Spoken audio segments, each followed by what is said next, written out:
Hey there, YouTube friends, maskedbandit here. Thanks so much for hanging out with me today. I always do appreciate it. And welcome to this special video all about Planet Coaster 2. Big thank you right off the bat to Frontier and Cat for providing me this awesome opportunity of getting to play this game for a few hours the other day. It is really appreciated. I am humbled. Thank you so very much. I'm sure by now you know the deal, but I just want to get it out there. We had about 90 minutes to play the version of Planet Coaster 2 that they gave us, and it was split between campaign and sandbox. I spent way more time in sandbox than in the campaign, as one would expect. If you are excited for Planet Coaster 2 content on the channel, go ahead and hit the like button, subscribe to the channel so you don't miss anything that I do, that we do here, and leave some feedback below about what you are most excited about after all the amazing content that's come out in the last day or so, and what's going to be coming out in the future. What is getting you hyped about Planet Coaster 2? Let's talk down in the comments. Just a quick overview of what I did. The first part was the scenario campaign where we were required to, hit the bronze medal stuff. It wasn't hard. I used a lot of sandbox, or a lot of blueprint stuff. It was fine. I mean, playing the game isn't my jam. I use this as like electronic Legos, basically. So I guess the biggest takeaway for me was the new management aspect, the electricity, which honestly, I liked it better than Zoo's basic electric system. It felt a little bit more like how they do it in Jurassic World Evolution, where you have to build your plant and then you have like power transfer units, and you connect those, and as long as they're in the area, everything in an area of a transfer station, whatever it's called, will be powered. That was cool. That was a nice way to do it. It wasn't fiddly, but it just adds another layer. So it's pretty cool. There's water as well, which you need for your water parks and stuff, but I really didn't touch it. My goal was to get through this as quick as possible to spend the most time on the sandbox. So once I was done and hit the bronze level, I immediately asked to be put in sandbox. They obliged, and I opened a taiga map. I think they gave that to me. And I began my sandbox adventure. In my sandbox adventure, I had plans to build a coaster, try to build a coaster. I had plans to add a flat and add some scenery cohesively to try and tie the whole area together. But the new tools and the new controls sort of impeded my overall progress. It feels like a new game. The way things work, the tools, the hotkeys, some of the new systems, it just felt very different, and I found myself relying on old tricks that didn't work, and it really slowed me down, which is why in this footage you see I just look like a big noob. But it was actually refreshing to see so many people also look like big noobs. Like to just feel good that everyone had the same amount of time and no one could really get a... There are a few people that are doing some stunning work, but most people just couldn't get it much done. That was great. It made me feel a lot better about myself. So let's break it down. Let's start with the things that I thought were great. The scenery pieces are great. They look fantastic. Most are recolorable. That is super exciting. Some of the pieces in the themed sets are perfect for generic uses. There is a stone set in the Viking, a stone wall set in the Vikings theme that is fantastic. Some pillars, lovely stuff. We know Frontier nails the visual and also nails the audio, which brings me to my second thing that I thought was just absolutely great, and that is the sound and music. I had a Frontier, one of the developers, sitting in on my play to help me whenever I got stuck, and he was, first of all, shout out to him. He was super helpful. Turned out he was an audio engineer, and so when he saw me messing around with speakers, he was, he helped me out with that. Speakers work a little differently. They all function, how they all function as any kind of speaker type from Planet Coaster 1. Music, scenery, triggerable, they're all one speaker unit, but there's lots of different styles of speakers now. But anyway, the music is great. The sound effects are great. It's very full of energy and life. It's great. Love the flat ride and coaster car customization. It is as advertised. It is going to be revolutionary and game changing. It was really fun. I didn't play around with it too terribly much just because I wanted to explore a lot of different things. But I did take a shield or something and I attached it to the car, the coaster, and I pulled it really far, like stupid far. And it let me. It let me do it. So I don't know if there's a limit, but it's really large. At least it's really, really large. And the little shield followed the coaster. It was incredible to see. So theoretically, things like actual animatronics with dark rides, moving animatronics, parades can be a thing, technically, I would assume. So this idea that we can kind of fudge it and we can, mess with it and break it is really cool. I'm really excited, and I hope that's an actual feature that is going to stick around, because that was really the potential for what it can be was incredibly exciting. There are rotating scenery bases. I'm not sure if they showed that off in the deep dive, but I was playing around with some of the scenery blueprints of the mythic theme, and I dropped one down, and it was a statue of like Poseidon or something, and he was turning. And there were like pillars and gears underneath him also turning in the structure. And I was like, ooh, cool. I bet you this is just one piece. But then I clicked on it, and the statue was made up of several pieces. The pillars were individual pieces. And as I started stripping it away, I found that there was just a tiny little rotating base that you can snap all these things to create fully automated, animatronic statues or scenery pieces. So there's going to be lots and lots and lots of ways to manipulate these sceneries to create really unique looking things, which is really, really exciting. That is great. I was very happy with that. I was also really, really pleased to see that there is a snapping tool for non-gridded pieces that snaps to as far down as a 1/4 meter distance all the way up to 4 meter distance. So things like placing pillars and stations, rather than having to have a gridded piece and use it to copy along, we can now do that without needing a gridded piece, which is awesome. I think that's going to save a lot of time and just make it easier to make things look crisp and symmetrical. And I'm very pumped to get my hands on that and really dig into it and see what it can do. Foliage, I think, looks great. I think it looks a lot like Zoo. Some people are saying a little more stylized. To me, it reminds me a lot of Zoo. Granted, I don't have the hours in Zoo that I do in Planet Coaster. But one of the big takeaways was I was curious if they were just going to do a whole bunch of singular trees and then use scalability to make them bigger or smaller. No, there are like multiple birch, multiple willow, especially the willow. They look like different life stages of the trees. Like there's a young sapling willow all the way up to a very large mature willow. And all of those are scalable. And that was cool to see. There's lots of different bushes, and they have like real names. It's not just forest bush, green bush. It's like, I think there's laurels, there's bracken, there's ferns, and they actually have like their real name, like Zoo did, which is really cool. And it's nice to see so many options coming over to Planet Coaster now, because the foliage was always one of the main limitations to a lot of us in Planet Coaster 1. So that brings me to the things that aren't as like eye-poppingly great, the things that are pretty good. So for me, the things that I think are pretty good, I'm no coaster expert, but I think the coasters feel better. They seem smoother. I mean, I hastily built this coaster that you are watching me, that you are seeing in this footage, and I used the angle snap. I used pre-made pieces. I really tried to just get something custom. I didn't want to use one of the coaster blueprints, but my hastily built coaster felt a lot less wobbly, which was really cool. What Grenade Wear on YouTube asked me, how is the new smoothing tool on roller coasters? Can we ditch the 4 meter method? I don't think so, especially for like custom inversions. In fact, I was trying to make a custom 0G.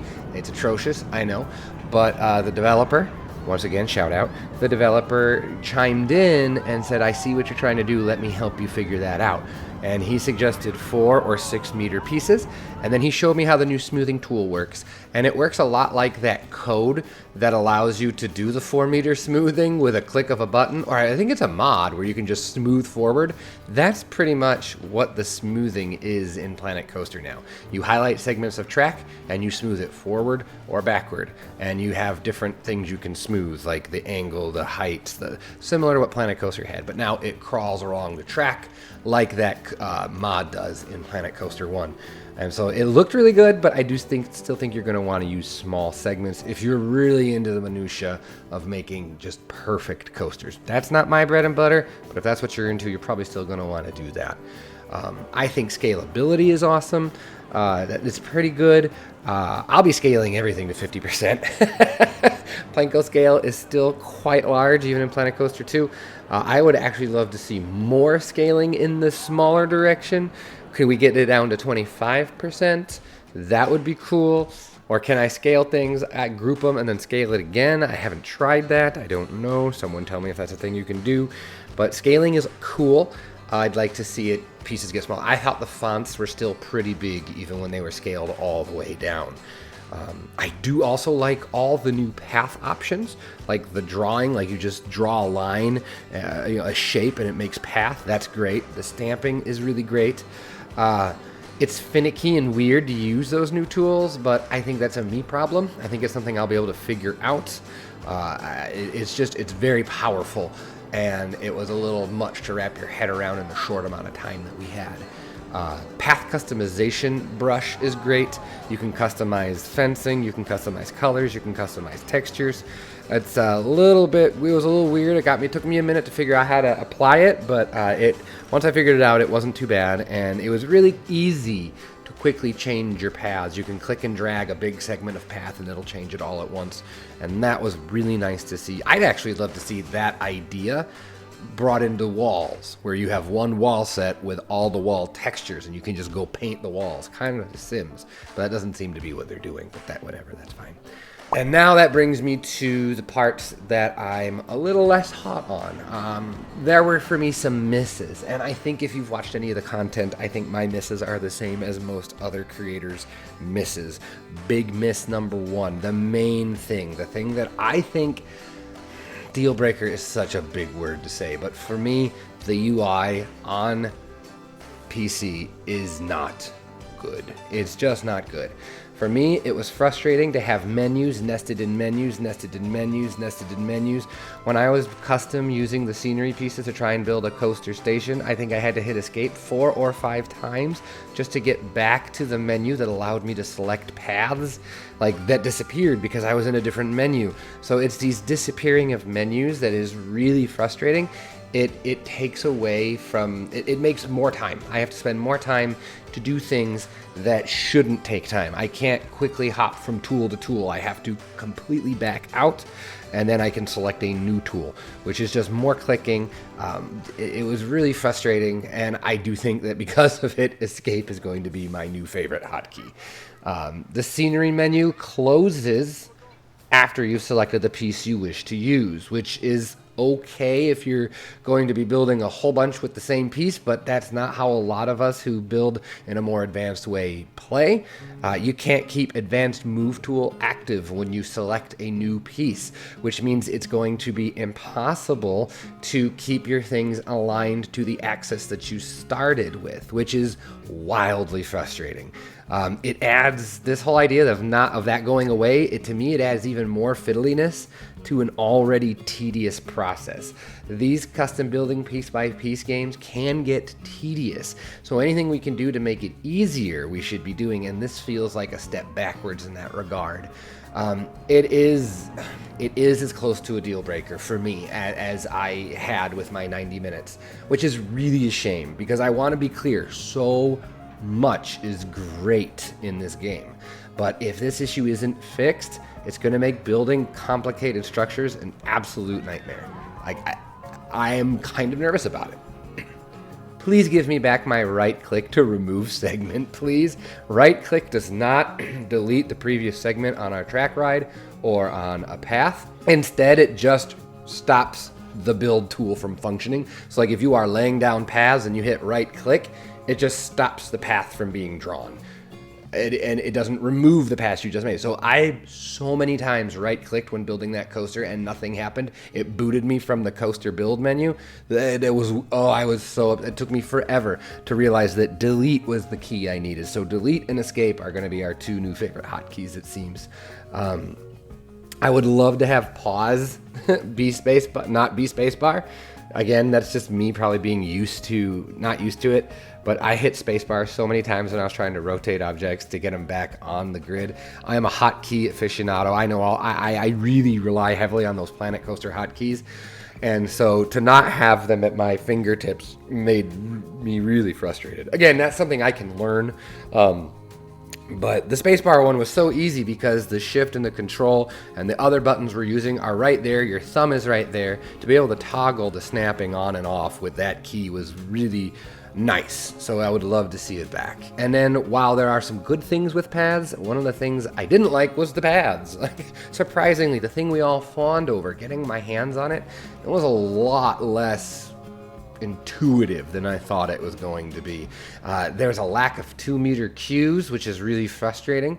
You can't snap to a grid, so creating cattle pens at this point seems pretty much impossible, if not, again, incredibly fiddly and just a big time waste. It feels like this tool was built with so much freedom in mind that it doesn't allow you to be precise when you want it to be. There's some weird terrain interactions with the path, and you can't toggle curbs on and off, and that was frustrating to see. These misses, basically too, the UI and some of the things about the paths, they're not atrocious, but again, the UI issues are enough to really make the game less fun if they're not fixed. The stuff with paths will probably be able to be worked around. Like, we all have tips and tricks and hints on how to make the paths look as good as they can in Planet Coaster 1, even though it's a flawed system. There's just so much great to this game, and they've already listened so well to the fans that these misses really stick out. And I am hopeful that some of them will be fixed before release, or hopefully shortly after in a patch. So that's my basic rundown of my time with Planet Coaster 2. I think it's shaping up to be a really good game upon launch. There's a huge number of flats, which is really surprising, and they're all relatively generic so that you can use that new scenery, that new ability to customize them. That's going to be great. There's lots of different coaster variants. There's a couple that are still missing, but overall there are plenty to get started with. There's beautiful and versatile scenery, tons of charm. I mean, this game just oozes charm with the peeps, the animatronics, the entertainers, and if you are into management and actual playing the game, there's some new options for you that are going to be good, and I'm sure they're going to add more throughout the development. I am super excited to be covering this and bringing you more details, and with that, I do want to answer just a couple more questions. From Cobb is Stokes asks, is there enough content to make a No Name Landia style lower budget park, or are we going to have to wait for DLC before we can start our main projects? If low budget is your style, there are pieces for you. The variety isn't going to probably be what you want, but hopefully through recoloring and stuff like that. Honestly, I did not look at every scenery piece in the game. I mostly focused on the two we hadn't seen anything, the Mythology and the Viking. There are some great stone pieces and things like that, as I mentioned earlier in the video. Someone asked, do flat rides have adjustable heights? No, they do not. It is the same as Planet Coaster 1, and unfortunately they are very, very large. If you have questions that I might be able to answer, do post them down below. Like I said, I'm super excited to be covering this and talking to y'all about it. You can actually go and pre-order the game right now on Steam. There are bonuses if you choose to pre-order. You can there's a regular and a deluxe version. Maybe we'll talk about that more in a video, because I have ideas on that, but this video is already getting pretty lengthy. And Planet Coaster does release on November 6th, and you can bet we'll be there day one covering it. So it's a lot of info. I talk fast when I'm excited. I am excited. But with all that being said, have yourself a great day, great night, great whatever, and I will see all of you the next Planet Coaster 2 content, and maybe, just maybe, you come back tomorrow on Saturday for the last episode of Conifer Slopes, our long-running Planet Coaster series. Take care, everyone, and I'll talk to you later. Bye-bye.